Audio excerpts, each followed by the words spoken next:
I welcome you all for this session on critical radius of insulation. In the previous lectures, we have discussed about determining the rate of heat transfer and temperature profile, plane wall, hollow cylinder and hollow sphere. Now, in the case of plane wall, when we are discussing to determine the rate of heat transfer, we used to determine the rate of heat transfer as Q equal to delta T by sigma R. So this sigma R is nothing but the total thermal resistance. Now let us consider a plane wall which is shown in this diagram. Assume that the material is going to be an insulating material. That means it is not going to permit heat transfer to pass through the material, or it is going to prevent the rate of heat transfer through this material. Otherwise, we can say the rate of heat transfer is going to be minimum. Now, the total thermal resistance offered by the material is sum of the conductive resistance and convective resistance. So, when the heat has to pass through the material, it has to face conductive resistance as well as convective resistance, because finally the heat has to be dissipated to the surrounding. Now, for a plane wall, conductive resistance is L by Ka, where L is the thickness of the material and K is the thermal conductivity and A is the cross-sectional area. Whereas the convective resistance is given as 1 by HA. Now let us say we are going to increase the thickness of insulation. So this is the insulation material whose thickness is L. Now this thickness we want to increase. If we increase the thickness of insulation, then L will increase. As L increases, conductive resistance also increases. Whereas due to the increase in the thickness of the plane wall, the convective resistance is going to remain same, because the cross-sectional area is not going to change. Cross-sectional area is same, only the thickness of the insulating material is going to increase. Therefore, the total thermal resistance increases. So, always if the thickness of insulation increases for a plane wall, then the total thermal resistance increases, thereby the rate of heat transfer decreases.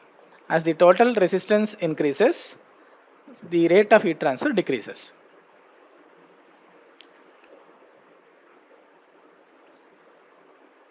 Coming to the case of a hollow cylinder. Consider a hollow cylinder whose inner radius is R1, outer radius is R2, inner surface is maintained at a temperature T1 and outer surface is maintained at temperature T2. Surrounding temperature is T infinity. For this case, the total thermal resistance is sum of conductive resistance and convective resistance. For a hollow cylinder, conductive resistance is given as 1 by 2 pi KL ln of R2 by R1 and the convective resistance is 1 by HA.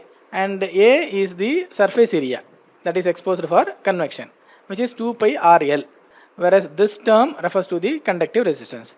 Now let us say we want to increase the thickness of insulation. If we increase the thickness of insulation, the radius R2 will increase. If R2 increases, then conductive resistance increases. This is obvious. So if the thickness of insulation increases, outer radius increases and conductive resistance increases. Also, as the thickness of insulation increases, in the case of convective resistance, since R2 is at the denominator, convective resistance decreases. So, what will happen to the total thermal resistance? This total thermal resistance, it can either increase or it may decrease, because the total thermal resistance is sum of conductive resistance and convective resistance. If conductive resistance is going to dominate, then your total thermal resistance will increase. If convective resistance is going to dominate, then the total thermal resistance is going to decrease. Yeah, that is what is represented here. So we cannot say increasing the thickness of insulation will always reduce the rate of heat transfer for hollow cylinder case. Therefore, the rate of heat transfer may increase or it may decrease as the thickness of insulation increases. Consider the case of hollow sphere. Here also, the total thermal resistance is sum of conductive resistance and convective resistance. The conductive resistance for hollow cylinder is 1 by 4 pi K into 1 by R1 minus 1 by R2 and convective resistance is 1 by HA. Now, A is the surface area. For sphere, it is 4 pi R square. So, this will give you the total thermal resistance, which includes both conductive and convective resistances. Now, let us say we want to increase the thickness of insulation for a hollow sphere. So, when we increase the thickness of insulation, then the outer radius is going to increase. As the outer radius increases, when R2 increases, this term will become very small. So, you will have a higher value here. So, conductive resistance will increase. Whereas, coming to the convective resistance, as the R2 value increases, convective resistance decreases. So this is similar to your cylindrical geometry also. So the total thermal resistance, it may increase or it may decrease, because one resistance is increasing whereas the other resistance is decreasing as the thickness of insulation increases. So depending upon which resistance is going to dominate, the rate of heat transfer either it may increase or it may decrease. So in the case of a hollow sphere as well as in the case of a hollow cylinder, we cannot say due to the increase in thickness of insulation, it may increase or it may decrease. Whereas in the case of a plane wall, as the thickness of insulation increases, rate of heat transfer always decreases. Now let us say I am having a hollow cylinder which is covered by some insulating material. So I have told you, like, there are two parameters involved. One is conductive resistance, other one is convective resistance.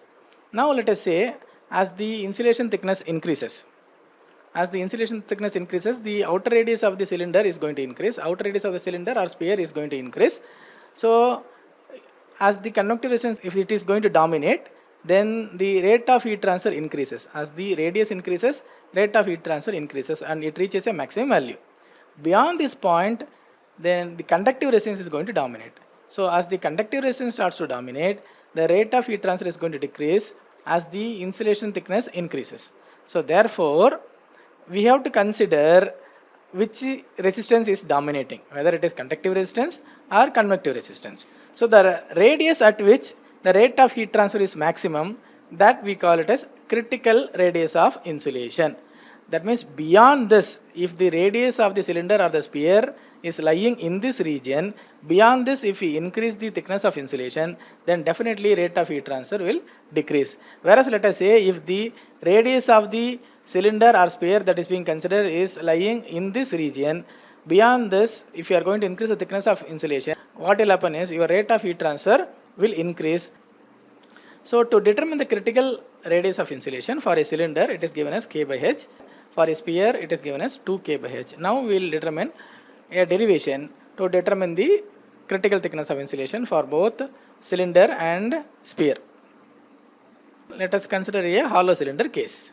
So at critical radius, the rate of heat transfer will be maximum. If rate of heat transfer is maximum, then the total thermal resistance will be minimum. From basic mathematics, we know, like, the condition for minimum is that the differentiation it is going to be 0. So considering the hollow cylinder case, total thermal resistance is conductive resistance plus convective resistance. This we are going to differentiate with respect to R2, because R2 is the variable parameter. So if you differentiate this, then we will end up like this. Now let us do it for a hollow sphere.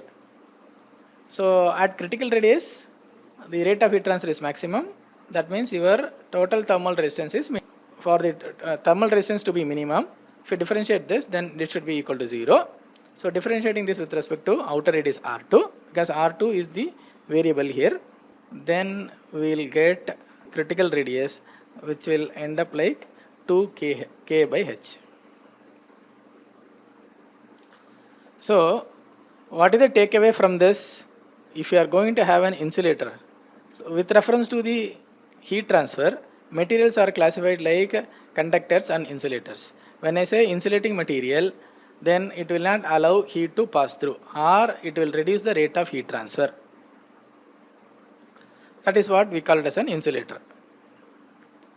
So in general, increasing the thickness of insulation will reduce the rate of heat transfer, and this is relevant only for plane wall and not for a hollow cylinder or a sphere.